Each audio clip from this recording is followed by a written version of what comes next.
Hello बच्चों, कैसे हैं? पीके केमिस्ट्री क्लासेस में आपका स्वागत है। बच्चों, आज हम इलेक्ट्रोकेमिस्ट्री का जो है नेक्स्ट टॉपिक पढ़ने जा रहे हैं। नेक्स्ट टॉपिक मतलब क्या, मैंने आपको बताया है कि मोलर कंडक्टिविटी आपको पता है, इक्विवेलेंट कंडक्टिविटी बताया है, तो उसी पर हम मोलर कंडक्टिविटी पर हम आज देखने वाले हैं। एक ग्राफ के द्वारा जो है इसका एनालिसिस करने वाले हैं। ग्राफ के द्वारा हम इसको बढ़िया से समझेंगे कि मोलर कंडक्टिविटी कैसे जो है आपकी जो है बढ़ती है और कैसे क्या होती है, घटती है। तो ग्राफ के जरिए आज हम इसको समझेंगे। तो देखिए, दो केस में हम समझेंगे, एक तो स्ट्रॉन्ग इलेक्ट्रोलाइट्स पर और दूसरा क्या है, वीक इलेक्ट्रोलाइट्स पर समझेंगे। तो पहला देखिए, यहाँ पर पहले केस में हम क्या देखेंगे, यहाँ पर मोलर कंडक्टिविटी। देखिए, प्रबल विद्युत अपघटनों के लिए मोलर चालकता का सांद्रण के साथ परिवर्तन है ना, यानी कि variation of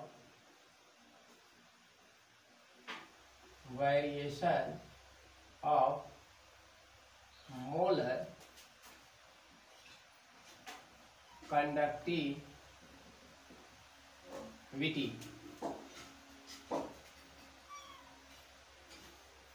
with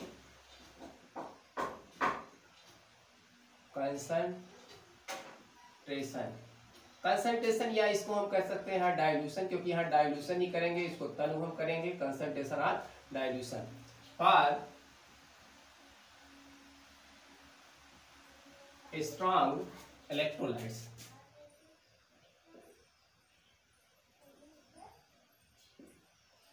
strong electrolytes के लिए हम देखेंगे और इसको ग्राफ के जरिए जो हम बढ़िया से समझते हैं। तो मैंने आपको बताया था कि स्ट्रॉन्ग जो इलेक्ट्रोलाइट्स होता है उसका तो अल्फा जो होता है क्या होता है, 100% होता है। उसका जो अल्फा होता है वो क्या होता है, 100% होता है। यानी कि इसका वियोजन क्या होता है, पूरा का पूरा हो जाता है। जब पूरा का पूरा हो जाता है तो इसकी जो है मोलर कंडक्टिविटी क्या होगी, अधिक होगी, क्योंकि जब पूरा का पूरा ये जो है वियोजित हो जाएगा, आयनित हो जाएगा, तो इसमें अल्फा 100% होगा। अल्फा 100% होगा यानी कि उसमें नंबर ऑफ आयंस क्या होंगे, अधिक होंगे। यानी कि कह सकते हैं आयनों की संख्या उसमें क्या होगी, अधिक होगी। जब आयनों की संख्या अधिक होगी तो उसकी मोलर कंडक्टिविटी भी क्या होगी, अधिक होगी। क्योंकि जो मोलर कंडक्टिविटी होती है या जो भी हो, चालकता हो, चाहे मोलर कंडक्टिविटी हो या जो है आपका केवल कंडक्टिविटी हो, कोई कुछ भी हो, वो किस पर डिपेंड करती है, नंबर ऑफ आयंस पर डिपेंड करती है। तो आयनों की संख्या जितनी अधिक होती है उस इलेक्ट्रोलाइट्स में, उसकी मोलर कंडक्टिविटी भी क्या होती है, उतनी अधिक होती है। तो स्ट्रॉन्ग इलेक्ट्रोलाइट्स में वैसे क्या होता है, 100% तक इसका आयनन होता है। लेकिन जब हम डाइल्यूशन करते हैं तो हमने आपको बताया था, जब कंसंट्रेशन को क्या करते हैं हम, जो कंसंट्रेशन है अगर इसको हम घटाते हैं और क्या करते हैं, यानी कि डाइल्यूशन, यानी कि इसका क्या है, डाइल्यूशन को क्या करते हैं हम यहाँ बढ़ाते हैं। कंसंट्रेशन घटाते हैं यानी कि डाइल्यूशन क्या करते हैं, बढ़ाते हैं। तो क्या होता है, आपका जो मोलर कंडक्टिविटी होते हैं, लैम्डा एम जो होता है, ये क्या होता है, बढ़ता है। और क्या बढ़ता है आपका, यहाँ लैम्डा जो है ई क्यू, यानी कि तुल्यांकी, जो मोलर तुल्यांकी जो चालकता होती है, ये भी क्या होती है, आपकी बढ़ती है ना। ये चीज मैंने आपको पिछले वीडियो में ये आपको समझाया था। तो आज हम इसी को ग्राफ के जरिए जो हम देखने वाले हैं। तो देखिए, इसका जो ग्राफ हम बनाएंगे हम, तो इनका जो ग्राफ होता है मोलर कंडक्टिविटी का, इनके साथ जो सांद्रण और मोलर कंडक्टिविटी है, इसके साथ जो ग्राफ होता है एक सीधी रेखा के रूप में प्राप्त होता है। ज्यादा ये वक्र जो है, इसकी जो रेखा होती है वो कर्वेचर नहीं होती है, ज्यादा वक्र जो है नहीं होती है। तो ये देखिए इसका ग्राफ, यहाँ पर ये इसका जो है, इस साइड में इसका एक्स एक्सिस है और इस साइड में क्या है, इसका वाई एक्सिस है। अब यहाँ पर देखें, ये जो होगा ये मोलर कंसंट्रेशन की क्या होती है, जो मोलर कंसंट्रेशन जो सांद्रण होता है उसके क्या होती है, वर्गमूल के जो है घातांतः पर ये जो है निर्भर करती है, डिपेंड करती है किसके साथ, लैम्डा एम, जो आपकी मोलर कंडक्टिविटी होती है। तो मोलर कंडक्टिविटी के साथ जो सांद्रण होता है वो किस बात पर डिपेंड करती है, उसके वर्गमूल के सांद्रण पर डिपेंड करती है। क्योंकि अगर वर्गमूल के सांद्रण पर हम इसको नहीं लेंगे, केवल अगर सीधे सांद्रण और इसके मोलर कंडक्टिविटी पर हम अगर ग्राफ खींचेंगे तो वो ग्राफ क्या होता है, बहुत जो है कर्वेचर होता है, बहुत टेढ़ा मेढ़ा प्राप्त होता है। और ये ग्राफ जो है टेढ़ा मेढ़ा आपको अच्छा मतलब अच्छा ये नहीं शो करता है यहाँ पर। तो एक अच्छा ग्राफ मतलब एक लाइन, एक सीधी रेखा में ग्राफ को प्राप्त करने के लिए क्या किया गया, देखा गया एक सीधी रेखा में ग्राफ कैसे प्राप्त हो। तो ये देखा गया कि ये सांद्रण के क्या है, वर्गमूल और मोलर कंडक्टिविटी के बीच अगर ग्राफ खींचा जाता है तो एक सीधी रेखा जो है आपको मिलती है।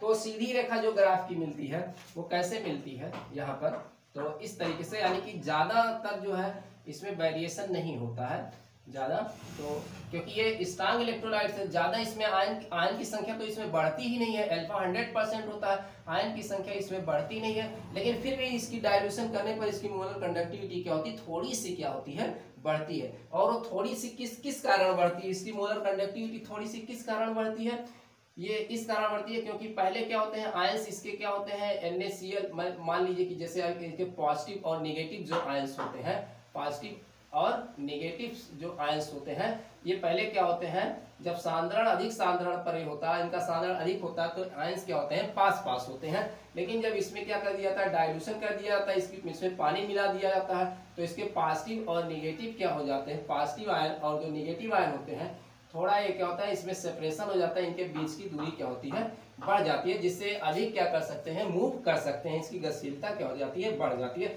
इससे क्या होती है, यहाँ पर जो है इसकी मोलर कंडक्टिविटी क्या होती है, बढ़ जाती है। ठीक है, तो आयन तो इसमें नहीं बढ़ते, मैंने आपको बताया था आयन इसमें नहीं बढ़ते हैं, लेकिन आयनों के बीच की दूरी बढ़ने की वजह से क्या होता है, इनके बीच में जो फोर्स होता है, यहाँ पर फोर्स अट्रैक्शन ज्यादा है क्योंकि ये पास पास है, यहाँ पर इनके बीच की दूरी क्या होती है, पानी मिलाने पर बढ़ जाती है आयनों की, इसलिए अट्रैक्शन यहाँ पर घट जाता है। जब अट्रैक्शन इनके बीच में घटेगा तो ये थोड़ा मूव क्या करेंगे, आसानी से कर सकते हैं और इनकी मोलर कंडक्टिविटी क्या हो जाएगी, बढ़ जाएगी। तो इस बात पर ये डिपेंड करती है यहाँ पर। अब देखिए इसका जो ग्राफ होता है, यहाँ जो इसका ग्राफ आपको मिलेगा, तो यहाँ पर थोड़ा सा एक इसकी मोलर कंडक्टिविटी ये नहीं कि थोड़ा यहाँ मोलर कंडक्टिविटी एकाएक आप यहाँ पर घट जाएगी, इस तरीके से ग्राफ गिर जाएगा, ऐसा नहीं होता है। बल्कि क्या है, एक ग्राफ एक थोड़ा सा वेरिएशन इसमें आपको केवल देखने को मिलता है। तो इस तरीके से कहीं इसका ग्राफ जो है आपको मिलता है, ऐसे ये ग्राफ यहाँ आपका इस टाइप का ग्राफ मिलता है। तो ज्यादा यहाँ पर क्या हो रहा है, ज्यादा जो नहीं घट रहा है, ये आपका मोलर कंडक्टिविटी क्या है, ज्यादा नहीं। अगर हम क्या चले, लेफ्ट साइड में चले, इधर से इधर अगर चले तो क्या होगा, इधर जाने पर क्या होता है, इधर जाने पर मोलर सांद्रण बढ़ेगा, क्या होगा, मोलर सांद्रण इधर जाने पर क्या होगा, बढ़ता है। और इधर क्या है, मोलर कंडक्टिविटी बढ़ रही है, इधर मोलर सांद्रण क्या हो रहा है, बढ़ रहा है। तो जरा देखो लेफ्ट साइड पर जब हम जाते हैं, इधर मोलर सांद्रण को घटाते हैं, यानी कि इसमें जब हम पानी मिलाते हैं, है ना, देखिए कंसंट्रेशन है ज्यादा, अगर एक कंसंट्रेट इसमें पानी मिलाते हैं, डाइल्यूट करते हैं, तो मोलर कंडक्टिविटी क्या होती है, बढ़ती। यानी कि अगर लेफ्ट साइड में चले, इधर तो राइट है, लेफ्ट टू राइट है, अगर हम लेफ्ट साइड में इधर चले, तो लेफ्ट साइड में अगर हम चले, लेफ्ट साइड पर अगर हम चले यहाँ पर, तो क्या होगा, लेफ्ट साइड में इस साइड पर जाएं, कंसंट्रेशन को क्या करें हम यहाँ पर घटाएं, यानी कि क्या करें, डाइल्यूशन को क्या कर दें, यहाँ डाइल्यूशन को हम बढ़ाएं। डाइल्यूशन को जब बढ़ाएंगे तो क्या होगा, मोलर कंडक्टिविटी क्या होगी आपकी, लैम्डा एम क्या होगी, ये आपकी बढ़ेगी, है ना। तो लैम्डा एम क्या हो जाएगी, यहाँ बढ़ जाएगी। तो देखिए इधर कैसे बढ़ रही है, देखिए यहाँ पर अगर हम कैलकुलेट करें, इस पॉइंट पर कुछ हम पॉइंट्स ले लेते हैं, इस पॉइंट पर देखें, इस पॉइंट पर देखें, और फिर इस पॉइंट पर हम देखें।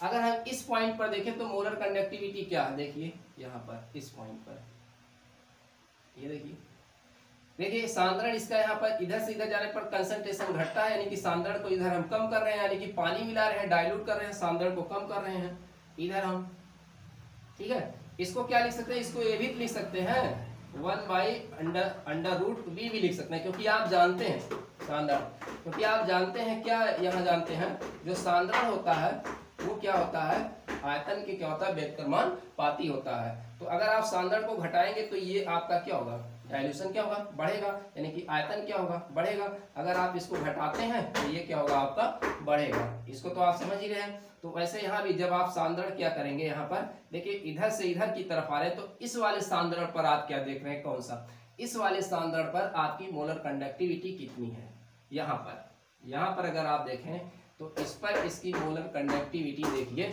लैम्डा एम जो आपका है मोलर कंडक्टिविटी आपको इतनी मिल रही है जब आप डाइल्यूट कर रहे हैं। जरा इस पॉइंट पर आइए, इस पॉइंट पर आइए, यानी कि आपको सांद्रण को और कम करिए, यानी कि डाइल्यूशन आप और क्या करिए, बढ़ाइए, सांद्रण कम करिए। तो इस वाले पॉइंट पर आप देख रहे हैं क्या, आपको मोलर कंडक्टिविटी कितनी मिल रही है, थोड़ी सी ज्यादा मिल रही है, मिल रही कि नहीं। यहाँ मोलर कंडक्टिविटी आपकी क्या हो गई, बढ़ गई। अब इस पॉइंट पर आइए, यहाँ पर आप अगर देखिए इस पॉइंट पर, यहाँ पर इस पॉइंट पर आइए और सांद्रण को हमने क्या कर दिया, घटा दिया। तो इस पर आप यहाँ देखिए मोलर कंडक्टिविटी क्या हो गई, यहाँ और क्या हो गई आपकी, क्या हो गई और थोड़ा सा और भी बढ़ गई। जरा इस पॉइंट पर आकर देखें, यहाँ पर आप देखें, इस पॉइंट पर अगर आप देखें, यहाँ और सांद्रण को हमने क्या कर दिया, घटा दिया। तो और देखिए यहाँ पर मोलर कंडक्टिविटी क्या हो गई और आपकी क्या हो गई, बढ़ गई। तो इधर मोलर कंडक्टिविटी बढ़ रही है, जैसे जैसे हम डाइल्यूशन को कम कर रहे हैं वैसे वैसे मोलर कंडक्टिविटी क्या हो रही है, आपकी क्या होती है, बढ़ती है। ठीक है, आपको ग्राफ पे ये समझ में आया होगा। देखिए फिर से समझिए, वापस समझिए, जल्दबाजी नहीं है। जैसे जैसे हम मोलर सांद्रण को क्या करते हैं, घटाते हैं। मोलर सांद्रण घटाने का मतलब उसमें हम क्या करते हैं, पानी मिलाते हैं। भाई वो सांद्र है, उसमें हम क्या करते हैं, पानी, क्योंकि जो कंसंट्रेट आपका होता है इलेक्ट्रोलाइट्स, उसके आयन बहुत पास पास होते हैं, उसमें अट्रैक्शन बहुत ज्यादा होता है, तो उसकी कंडक्टिविटी उतनी नहीं होती है, क्योंकि ये ज्यादा मूवमेंट नहीं कर सकते हैं। लेकिन जैसे उसमें पानी आप मिलाते जाएंगे तो वैसे वैसे उसके आयन बहुत दूर होते जाएंगे, और जब वो दूर होंगे तो उनकी गतिशीलता बढ़ जाएगी और उसकी कंडक्टिविटी भी क्या हो जाएगी, बढ़ जाएगी। बट उसमें अल्फा उसका 100% होता है, यानी कि पूरा का पूरा वियोजित हो जाते हैं, उसमें आयन ऑफ नंबर्स नहीं बढ़ते हैं, उसमें आयनों की संख्या बढ़ती ही नहीं है, क्योंकि स्ट्रॉन्ग इलेक्ट्रोलाइट होते हैं पूर्णतया क्या होते हैं, हम जानते हैं, वियोजित हो जाते हैं। ठीक है, तो ये इस तरीके से सांद्रण घटाने पर इसकी मोलर कंडक्टिविटी क्या हो गई, यहाँ पर बढ़ी है ना, बढ़ी है। तो यहाँ थोड़ा सा केवल वृद्धि होती है, जो आपका स्ट्रॉन्ग इलेक्ट्रोलाइट्स होता है इसमें थोड़ी सी केवल क्या वृद्धि होती है, बहुत ज्यादा यहाँ वृद्धि नहीं होती है। क्योंकि किसकी वजह से यहाँ वृद्धि हुई है, क्योंकि आयनों के दूर होने की वजह से थोड़ा सा यहाँ पर सेपरेशन हुआ है। इनके बीच अट्रैक्शन पहले की अपेक्षा क्या हो जाता है, अट्रैक्शन कम हो जाता है, जो आकर्षण होता है वो कम हो जाता है। इसकी वजह से यहाँ पर क्या होता है, ये मोलर कंडक्टिविटी बढ़ी है। इतना तो आपको समझ में आ गया होगा। लेकिन देखिए बच्चों, अगर हम इस सांद्रण को क्या करें, अगर बढ़ाएं, दूसरे केस में चले, अगर सांद्रण इधर की तरफ क्या होता है, बढ़ता है। देखिए सांद्रण इस साइड पर क्या हो रहा है, बढ़ रहा है। इधर जाएंगे तो सांद्रण बढ़ता है, इधर आएंगे तो सांद्रण क्या होता है, घटता है। जब इधर जाएंगे सांद्रण आपका बढ़ेगा, तो देखिए जब सांद्रण आपका बढ़ेगा, इस पॉइंट पर देखेंगे तो सांद्रण यहाँ बढ़ रहा है, इस पॉइंट पर आप देखेंगे तो मोलर कंडक्टिविटी क्या है आपकी, सबसे यहाँ पर ज्यादा है। लेकिन जैसे और सांद्रण बढ़ाएंगे तो मोलर कंडक्टिविटी आपकी और क्या हो रही है, घट रही है। और इधर आप जाएंगे तो देखेंगे यहाँ हो गया, यहाँ मोलर कंडक्टिविटी और घट गई, और सांद्रण इधर आप बढ़ाएंगे तो हो गया मोलर कंडक्टिविटी और घट गई। तो ग्राफ से आपको समझ में आ गया होगा, अगर सांद्रण को क्या करते हैं, हम बढ़ाते हैं तो मोलर कंडक्टिविटी क्या होती है, घटती है। अगर सांद्रण को हम क्या करते हैं, घटाते हैं, अर्थात कहने का मतलब है इसको हम तनु करते हैं, उसको डाइल्यूट करते हैं, तो आयनों की दूरी इसमें बढ़ जाती है, आकर्षण बल घट जाता है, जिससे आयन और गतिशील हो जाते हैं, इससे उसकी मोबिलिटी क्या होती है, बढ़ जाती है, और मोलर कंडक्टिविटी भी क्या होती है, बढ़ जाती है। ठीक है, इतना तो ग्राफ आपको समझ में आ गया होगा, है ना। अब देखिए, अगर हम इस सांद्रण को एकदम सांद्रण को घटाते चले आए तो इस पॉइंट पर जरा देखिए, ये वाला ग्राफ आगे और क्यों नहीं जा सकता, ये वाला ग्राफ आगे। अब सोचिए, ये वाला जो ग्राफ है हमने बनाया है, ये जो आपका जो लाइन गई है, सीधी लाइन गई है यहाँ पर, देखिए स्ट्रॉन्ग इलेक्ट्रोलाइट्स के लिए सीधी लाइन मिलती है, और ये लाइन किसके लिए है, किताब में दिया हुआ KCl के लिए दिया गया है, KCl के लिए दिया हुआ है। अब देखिए, इसको हम आगे और क्यों नहीं बढ़ा सकते हैं, इसको आगे बढ़ाने का मतलब सांद्रण को और घटाते जाना, यहाँ पर कंसंट्रेशन क्या हो जाएगा, आपका 0 हो जाएगा, यहाँ पर कंसंट्रेशन क्या हो जाएगा, 0 हो जाएगा। अब जब कंसंट्रेशन 0 हो जाएगा, जरा इसको एक इमेजिनरी लाइन खींचो, यहाँ पर एक डॉट डॉट इमेजिनरी लाइन को यहाँ पर आप खींचे, तो आप देखेंगे कि ये क्या करेगा, ये y जो अक्ष है इसको क्या करेगा, यहाँ पर एक काट देगा, इसको यहाँ पर y अक्ष को क्या करता है, काटता है। अब जब y अक्ष को यहाँ पर एक काट दिया, इसको कहा जाता है क्या, यानी कंसंट्रेशन 0 होने पर मोलर कंडक्टिविटी मैक्सिमम हो गई, इसको हम कहते हैं मैक्सिमम मोलर कंडक्टिविटी। क्या कहते हैं, मैक्सिमम मोलर कंडक्टिविटी, यानी कि अब इस सांद्रण पर, यानी कि 0 सांद्रण पर मोलर कंडक्टिविटी इससे ज्यादा और हो ही नहीं सकती है। क्योंकि देखिए जब यहाँ आप एकदम साधारण क्या कर दिए, जीरो कर दिए, तो ये जो आपका आयतन है ये क्या हो गया, इनफाइनाइट हो जाता है। क्या हो जाता है, इनफाइनाइट हो जाता है। और इसी को हम कहते हैं, इसको हम किससे प्रदर्शित करते हैं, इस वाले को, इस वाले पॉइंट को हम प्रदर्शित करते हैं लैम्डा यम इनफाइनाइट। ठीक है, लैम्डा यम इनफाइनाइट, यानी कि इसको हम क्या कहते हैं, अनंत तनता पर मोलर चालकता कहते हैं। इसको हम क्या कहते हैं, लैम्डा यम इनफाइनाइट को क्या कहते हैं हम, लैम्डा यम इनफाइनाइट को क्या कहते हैं, अनंत तनता पर मोलर चालकता, यानी कि मोलर कंडक्टिविटी ऑन इनफाइनाइट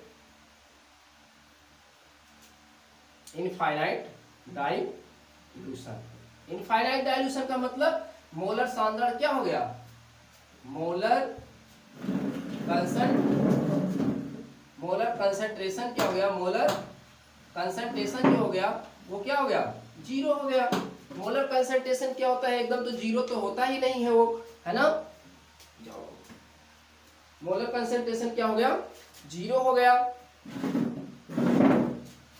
अब देखिए मोलर कंसंट्रेशन जब यहाँ जीरो अगर हो जाएगा तो भाई खेल खत्म हो जाएगा यहाँ पर, इसलिए मोलर सांद्रण को हम यहाँ जीरो नहीं कह सकते हैं।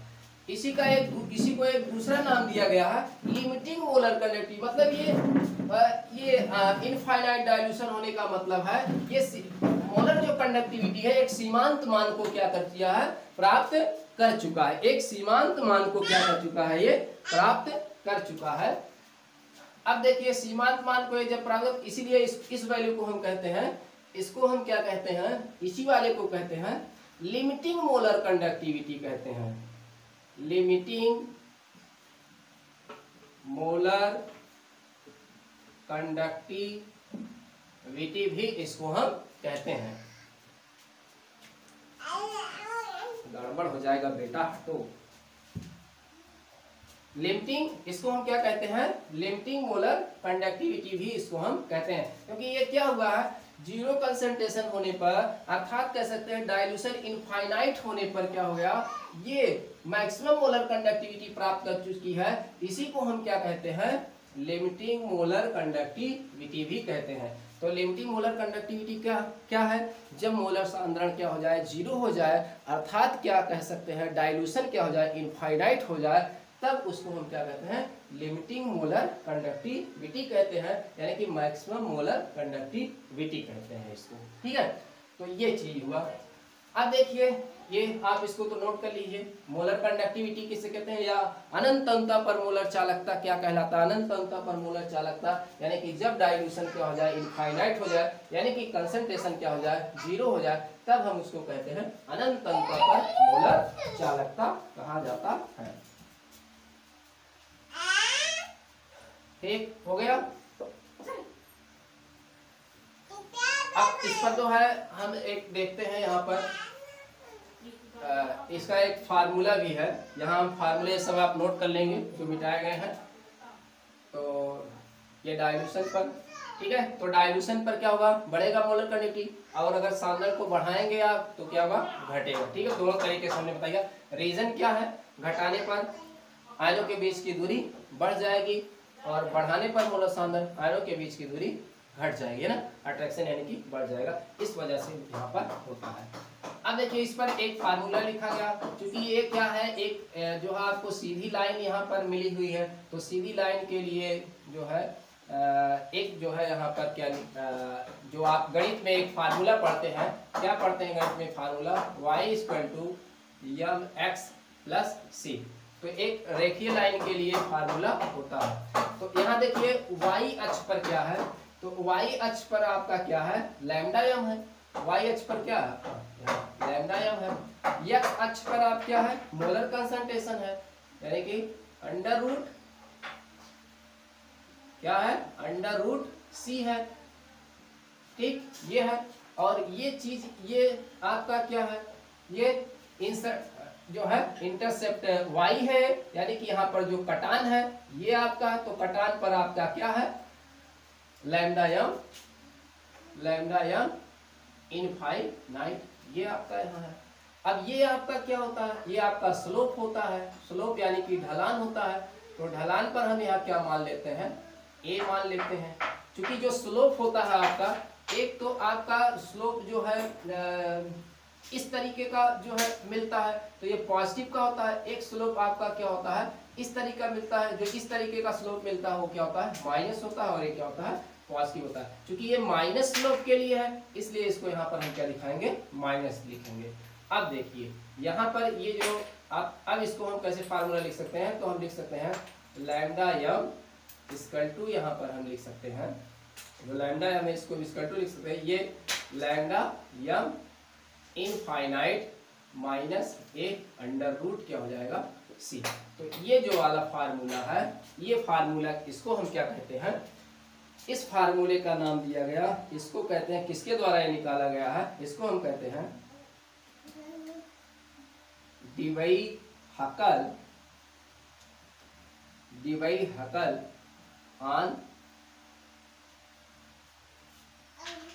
On Sagar equation, Debye Huckel Onsager equation इसको हम कहते हैं। ठीक है, तो ये आपका हो गया Dibai Huckel Onsager equation हो गया।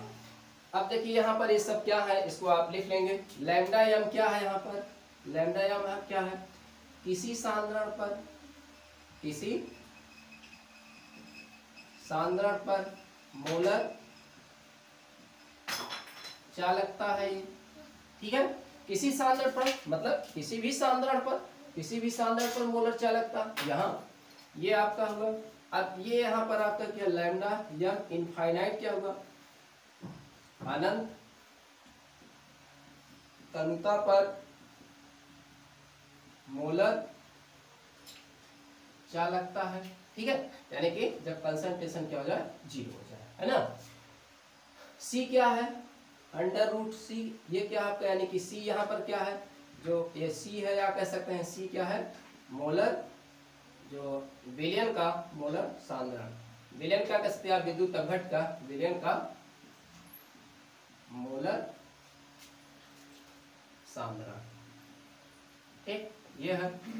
ए क्या है, यहाँ पर एक नियतांक है, क्या है, नियतांक है, और इसी नियतांक को हम क्या कहते हैं, डिवाई हकल नियतांक इसको हम कहते हैं। तो एक नियतांक है, इसको हम कहते हैं डिवाई हकल नियतांक भी इसको हम कहते हैं। ठीक है, तो ये जो है आपका, ये सांद्रण के साथ क्या हुआ, जो आपका स्ट्रॉन्ग इलेक्ट्रोलाइट्स है, ये सिर्फ जो है स्ट्रॉन्ग इलेक्ट्रोलाइट्स के लिए ये ग्राफ है। तो ये आप ग्राफ बना लेंगे, ये फार्मूला लिख लेंगे, और मैंने आपको बताया कि कैसे ये जो है आपका मोलर कंडक्टिविटी सांद्रण बढ़ाने पर और घटाने पर कैसे चेंज होती है। ठीक है, तो इस पर आप जो है नोट्स बना लेंगे, ये आप फार्मूला याद कर लेंगे। तो वैसे फार्मूला यूपी बोर्ड के लिए नहीं है ये चीज़ें, ज़्यादातर ये जो है आपको मालूम होना चाहिए। ये जो है ज़्यादातर किसके लिए है, ये आगामी जो परीक्षाएं होती हैं, जो कंपटीशन की परीक्षाएं होती है, उनमें आ सकता है, ये आ सकता है, क्या आता है ये। अच्छा, एक चीज और देखते हैं, अगर मान लीजिए HCl के लिए ग्राफ बनाए, तो HCl के लिए जो ग्राफ बनेगा आपका, इसी के ऊपर जस्ट बनेगा। HCl का जो ग्राफ बनेगा, इसी के लिए इसके ऊपर क्या होगा, जस्ट बनेगा। अगर हम देखें कि मोलर अनंत तनुता पर जो मोलर चालकता है वो HCl के लिए ज्यादा होगा, HCl के लिए ज्यादा होगा, या जो है आपका KCl के लिए ज्यादा होगा, लैम्डा एम इनफाइनाइट KCl के लिए ज्यादा होगा, कि जो है आपका क्या होगा, HCl के लिए ज्यादा होगा। तो देखिए दोनों में तो आयनों की संख्या KCl, इसमें भी है Cl में सेम है, इसमें Cl, तो दोनों की यहाँ इसकी वजह से तो हुआ नहीं चालकता, क्योंकि ये सेम है, लेकिन ये पोटेशियम है, यहाँ HCl है। अब इन दोनों में हम तुलना करते हैं, किसकी वजह से हम चालकता देखोगे। तो अगर हम सारे कैटायंस को लेकर आए, सारे धनायन को लेकर आए, यानी कि Na पॉजिटिव लेकर आए, K पॉजिटिव लेकर, कैल्शियम पॉजिटिव लेकर आए, मैग्नीशियम पॉजिटिव लेकर आए और H पॉजिटिव को लेकर आए, तो सारे अगर पॉजिटिव को लेकर आए तो देखते हैं सबसे ज्यादा मूवेबिलिटी गतिशीलता किसकी होती है, H पॉजिटिव की होती है। तो जिसकी ज्यादा गतिशीलता उसकी कंडक्टिविटी क्या होगी, मोलर कंडक्टिविटी क्या होगी, ज्यादा होगी अनंत अनंतता पर, यानी कि यहाँ पर HCl की सबसे ज्यादा होगी। कारण क्या है HCl की ज्यादा क्या होगा, क्योंकि Cl तो सेम है, ये दोनों आयन क्या होंगे, एक ही रेस से दौड़ेंगे, ये दोनों आयन Cl एक ही रेस से दौड़ेंगे, लेकिन K पॉजिटिव बहुत ज्यादा बड़ा है और H पॉजिटिव जानते हैं कि यह होता है बहुत छोटा होता है, तो H पॉजिटिव छोटा होने की वजह से ये बहुत तेजी से दौड़ेगा और K बहुत मोटू है, यानी कि ये मोटू है और H क्या है, पतलू है। K मोटू है, H क्या है, पतलू है। तो जो है पतलू बहुत तेजी से दौड़ेंगे, मोटू क्या होंगे, धीमे से दौड़ेंगे। तो पतलू की कंडक्टिविटी क्या होगी, मोलर कंडक्टिविटी ज्यादा होगी, मोटू की कंडक्टिविटी क्या होगी, कम होगी, क्योंकि ये कम दौड़ पाएंगे। ठीक है, तो ये आपको समझ में आ गया होगा, इसको भी आप नोट कर लेंगे। ठीक है, अब हम देखते हैं फर्स्ट केस में हम देख लिए वेरिएशन, अब दूसरे केस में हम इस वेरिएशन को देखते हैं। वीडियो चल रहा है आपका, हो गया। अब हम दूसरा देखते हैं केस, दूसरे केस पर हम यहां पर देखते हैं, ये प्रबल विद्युत अपघट्ट के लिए था, अब हम दुर्बल वैद्युत अपघट्ट के लिए देखते हैं। ठीक है, तो ये बहुत ही इम्पोर्टेंट है, अगर कंपटीशन IIT JEE ये जो होते हैं उसमें पूछे जाते हैं। तो यहाँ आप कर लीजिए दुर्बल वैद्युत अपघट्ट के लिए। अब हम देखते हैं दुर्बल के लिए, आप सेकंड केस कर लीजिएगा, इसको सेकंड केस हो जाएगा। और ये वेरिएशन और molar conductivity with for strong नहीं, बल्कि क्या यहाँ कर देंगे हम, वीक इलेक्ट्रोलाइट्स के लिए कर देंगे। आप जानते हैं वीक इलेक्ट्रोलाइट्स जो होता है वो बहुत कम आयनित होता है ना, वीक इलेक्ट्रोलाइट्स जो होता है वो बहुत कम आयनित होता है। इसका जो अल्फा होता है, वियोजन की मात्रा, वो क्या होती है, 5% होती है। लेकिन वीक इलेक्ट्रोलाइट के लिए मैंने आपको बताया था कि जब आप डाइल्यूशन करते हैं तो इसमें आयनों की संख्या क्या होती है, बढ़ती है। ठीक है, तो वीक इलेक्ट्रोलाइट के केस में, वीक इलेक्ट्रोलाइट के केस में आप देखेंगे तो वीक इलेक्ट्रोलाइट्स के केस में अगर आप देखेंगे, अगर इसका कंसंट्रेशन है, अगर कंसंट्रेशन घटाते हैं, यानी कि डाइल्यूशन को क्या करते हैं, बढ़ाते हैं, डाइल्यूशन को क्या करते हैं, यानी कि तंत्रता को बढ़ाते हैं, तो इसका जो होता है अल्फा, यानी कि वियोजन की मात्रा क्या होती है, ये 5% से बढ़कर क्या हो जाती है, 6 या 7% हो सकती है, 6 या 7% होगी, बढ़ जाएगी। यानी कि इसमें क्या होगी, आयनों की संख्या जो होती है, संख्या क्या होती है, बढ़ जाती है पहले से आयनों की संख्या बढ़ जाती, जबकि वहां आयनों की संख्या नहीं बढ़ती थी स्ट्रांग वाले में, लेकिन यहाँ पर वीक वाले में आयनों की संख्या बढ़ जाती है। क्योंकि यहाँ नंबर ऑफ आयंस बढ़ते हैं, इसलिए यहाँ पर मोलर कंडक्टिविटी क्या होती है, वीक वाले की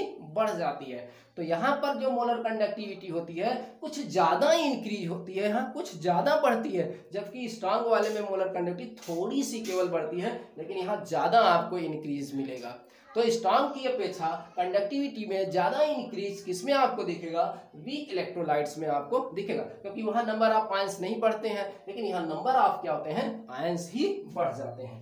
चलिए यहाँ देखते हैं, इसके लिए हम ग्राफ देखते हैं, इसका ग्राफ कैसे आपको मिलने वाला है। तो इधर क्या हुआ, √C मोलर कंडक्टिविटी, इधर आप देखेंगे λm। ठीक है, इसके बीच में हम अगर ग्राफ यहाँ खींचे तो इसका जो ग्राफ मिलता है आपको, तो इसमें ज्यादा आपको क्या होता है, वेरिएशन देखने को मिलता है। तो इस तरीके से इसमें क्या होता है, कुछ ग्राफ आपको मिलता है ऐसे, क्योंकि भाई ज्यादा यहाँ पर, पहले आप देखिए यहाँ पर जैसे जैसे आप यहाँ क्या करें, सांद्रण को घटाएं, इधर सांद्रण क्या हो रहा है आपका, घट रहा है ना, इस साइड पर सांद्रण घट रहा है, इधर सांद्रण बढ़ा है, इधर सांद्रण आपका घट रहा है। तो यहाँ पर अगर आप कैलकुलेट करें तो यहाँ मोलर कंडक्टिविटी क्या है इसकी, देखिए जब आप सांद्रण घटा रहे हैं तो मोलर कंडक्टिविटी इसकी यही तो है, यहाँ पर है इसकी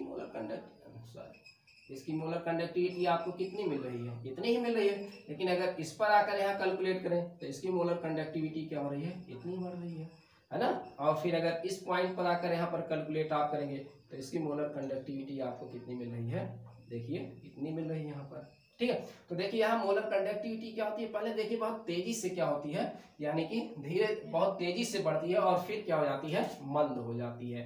पहले मोलर का डाइल्यूट जैसे जैसे आप करेंगे वैसे मोलर कंडक्टिविटी क्या होगी, आपकी बढ़ती भी चली जाती है ना। मोलर कंडक्टिविटी क्या हो रही है, बढ़ रही है। तो ये जो ग्राफ होता है देखा गया, ग्राफ किसके लिए निकाला है, किताब में दिया होता है एसिटिक एसिड के लिए होता है। अगर एसिटिक एसिड के लिए देखा गया, इसी के ऊपर अगर ग्राफ देखें तो ये ग्राफ किसके लिए होता है, HCOOH फार्मिक एसिड के लिए ये ग्राफ होता है। इसके ऊपर आपको मिलेगा, क्यों फार्मिक एसिड का इसके ऊपर मिलेगा, क्योंकि फार्मिक एसिड क्या है, थोड़ा सा क्या होता है, प्रबल जो है, प्रबल है इससे, एसिटिक कम से ये क्या होता है, फार्मिकम प्रबल होता है, इसकी जो है प्रबलता अधिक होती है, थोड़ा सा एसिटिक कम से इसकी प्रबलता अधिक होती है। तो इसमें आयंस थोड़ा सा और ज्यादा मिलेंगे आपको, इसमें कम आयंस मिलेंगे, इसलिए इसका ग्राफ क्या होगा, इसका आपको ऊपर मिलेगा। तो देख रहे हैं ना इसमें। अब देखिए ये वाला ग्राफ क्या होगा, जैसे उसमें क्या होता था, ये वायु अक्ष को काट रहा था, ये एक्स अक्ष है, ये आपका क्या है, वाई अक्ष है। तो वो वाला क्या करता था, उसमें वाई अक्ष को काट रहा था, लेकिन ये अगर आगे बढ़ाते जाए लाइन खींचे तो वाई अक्ष को कहीं काटता ही नहीं है, ठीक है। तो इसमें एक प्रॉब्लम आ गई, इसमें क्या आ गई, एक प्रॉब्लम है, इसमें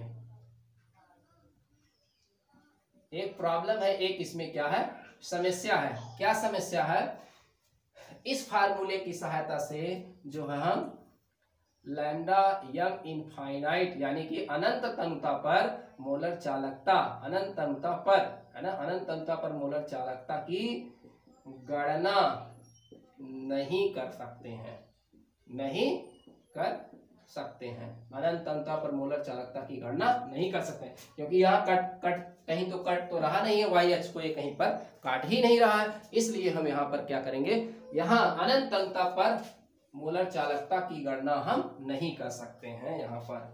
तो भाई स्ट्रांग इलेक्ट्रोलाइट्स के लिए तो मोलर चालकता की आपने गणना कर ली, लेकिन स्ट्रांग इलेक्ट्रोलाइट्स के लिए मोलर चालकता की गणना आप कैसे करेंगे, सॉरी स्ट्रांग की तो आप कर सकते हैं, डिवाई हैकल-आंसगर इक्वेशन से कर सकते हैं अनंत तनुता पर मोलर चालकता की, लेकिन अगर वीक इलेक्ट्रोलाइट के लिए कहा जाए इसकी गणना कैसे करेंगे, इसके लिए फार्मूला ही नहीं डेवलप हो रहा है, तो हम इसके लिए जो है नहीं कर सकते हैं। तो यहीं से एक आ जाता है, एक नया रूल यहीं से उत्पत्ति होती है, कोलरास का नियम। यहीं से कोलरास का नियम होगा, और कोलरास का जो नियम यहाँ पर आगे हम पढ़ेंगे, वो कोलरास का नियम चाहे आपका स्ट्रांग इलेक्ट्रोलाइट्स हो चाहे आपका वीक इलेक्ट्रोलाइट हो, सबकी अनंत तनुता पर मोलर चालकता की गणना हम आसानी से कर सकते हैं। केवल मोलर चालकता की गणना करने के लिए ही नहीं है कोलरास का नियम, बाकी और भी जो है वो गणनाएं करता है, ठीक है। तो ये जो है यहाँ नहीं कर सकते हैं। तो यहाँ पर आपको बताया गया था मोलर चालकता, जो यहाँ पर आपका वीक इलेक्ट्रोलाइट्स होता है, जो वीक इलेक्ट्रोलाइट्स होता है इसके आयंस क्या होते हैं, इसमें आयनों की संख्या पहले कम होती है 5%, लेकिन डाइल्यूशन करते हैं तो क्या होती है, इसमें बढ़ जाती है। तो इसमें दूरी भी साथ साथ क्या होती है, बढ़ती है, दूरी के साथ साथ आयंस भी इसमें क्या होते हैं, बढ़ते हैं। तो दूरी की वजह से और जो है आयनों की संख्या बढ़ने की वजह से भी यहाँ क्या होती है, मोलर कंडक्टिविटी क्या होती है, बढ़ती है, ठीक है। तो ये आपका रहा जो है ग्राफ के द्वारा हमने आपको आज बताया कि मोलर कंडक्टिविटी कैसे बढ़ती है और कैसे घटती है। तो जैसे हमने मोलर कंडक्टिविटी पर बताया, जो है मोलर कंडक्टिविटी पर अनंत तनुता पर मोलर चालकता की गणना, वैसे जो है आपका मोलर कंडक्टिविटी लैम्डा एम पर हमने आपको बताया, इसी तरीके से लैम्डा EQ पर भी जो है हम जो है पूरी चर्चा जो हमने इस पर जैसे किया वैसे जो है इस पर भी वही सेम चर्चा होगी, इसी के समान है ना। तो इसके बारे में चर्चा हमने पूरा कर ही लिया इनके बारे में, तो इसके बारे में जो चर्चा है सेम ऐसे ही है। तो जैसे ये आपका हो रहा मोलर चालकता में परिवर्तन, वैसे क्या होगा तुल्यांकी चालकता में भी क्या होगा, परिवर्तन होगा। जैसे यहाँ हमने बताया वैसे ये यहाँ पर भी है, तो इसको पढ़ने की आवश्यकता नहीं। क्वेश्चन हाँ, लेकिन क्वेश्चन पूछे जा सकते हैं, इससे भी क्वेश्चन पूछे जा सकते हैं, लेकिन जो इसके बारे में हमने टोटल बताया वही इसके बारे में भी आप समझिए वैसे ही है यहाँ पर, ठीक है।